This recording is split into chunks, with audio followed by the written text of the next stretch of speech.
কিন্তু ভাই পুষ্পিতার কেউ যদি দায়িত্ব নিতে চান তাহলে অবশ্যই কল দিবেন, যদি অযথা কোনো ভাই ডিস্টার্ব করবেন না। ভালো থাকবেন, সুস্থ থাকবেন, আল্লাহ হাফেজ। সম্মানিত দর্শক, আসসালামু আলাইকুম। দেশ ও প্রবাস থেকে যেখান থেকে দেখছেন আমাদের এই ভিডিওটি, সবাইকে স্বাগত। আজ আমাদের স্টুডিওতে একজন নীল পরি এসে বসে আছে, আসলে না বলে পারতেছি না। আসসালামু আলাইকুম আপু। কেমন আছেন আপু? আপু একটু জোরে কথা বলেন, না হলে দর্শক ভাববে আমরা হয়তো আপনার ভিডিওটা জোর করে নিচ্ছি। আপু তোমার দেশের বাড়ি? জি, গাজীপুর কালীগঞ্জ। তোমার নাম? পুষ্পিতা। আচ্ছা, পড়াশোনা? জি, অনার্স থার্ড ইয়ারে পড়ি।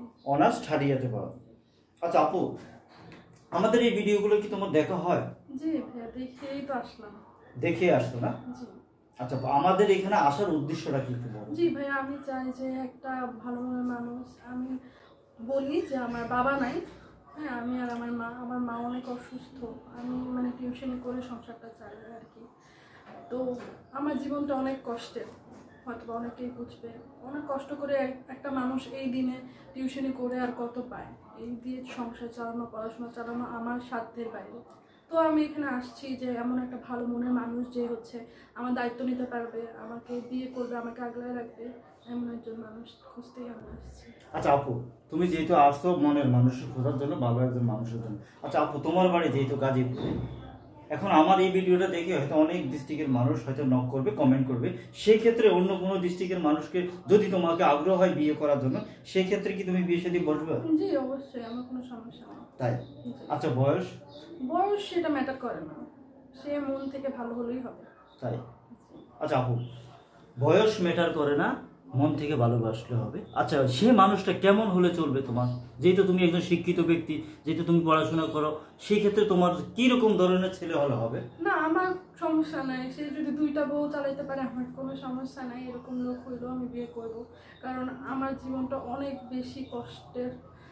আমার মা কখনো আমাকে মনে করে একটা ভালো জায়গায় বিয়েও দিতে পারবে না, কারণ জানেনই সবাই চায় যে একটা বড়লোক ঘরের মেয়ে বিয়ে করতে, অনেকেই চায়, কেউ তার গরিব ঘরের মেয়েকে বিয়ে করতে চায় না।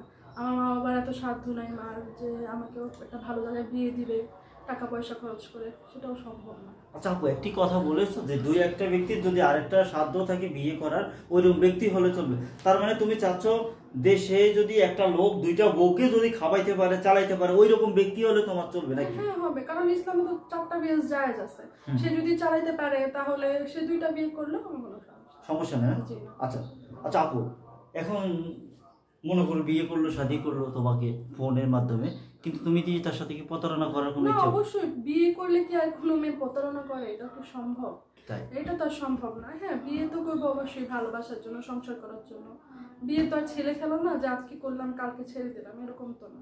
আচ্ছা আচ্ছা আপু, এখন তোমার সাথে কিভাবে যোগাযোগ করবো আপু? জি ভাই, আপনাদের সাথে যোগাযোগ করলে আমার সাথে যোগাযোগ করতে পারেন। তাই? জি। আচ্ছা, আমি তোমাকে আরেকটা কথা বলতেছি পুষ্পিতা, যে কোনো ভাই যদি তোমাকে বিয়ে করে প্রবাস নিয়ে যেতে চায়, সেই ক্ষেত্রে তুমি কি?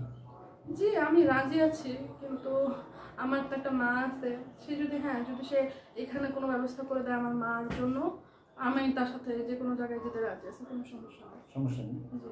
দর্শক, আপনারা শুনছেন পুষ্পিতার জীবনের গল্প। পুষ্পিতাকে যদি আপনাদের ভালো লেগে থাকে তাহলে আমাদের স্ক্রিনে যে দেওয়া নাম্বারটি, সেটা আমাদের ইউটিউব কর্তৃপক্ষের, তার একটা স্ক্রিনশট মেরে আমাদের এই নাম্বারে ইমো হোয়াটসঅ্যাপ পাশে পাঠিয়ে দিবেন, আমরাই আপনাদের সাথে যোগাযোগ করে দেব পুষ্পিতাকে।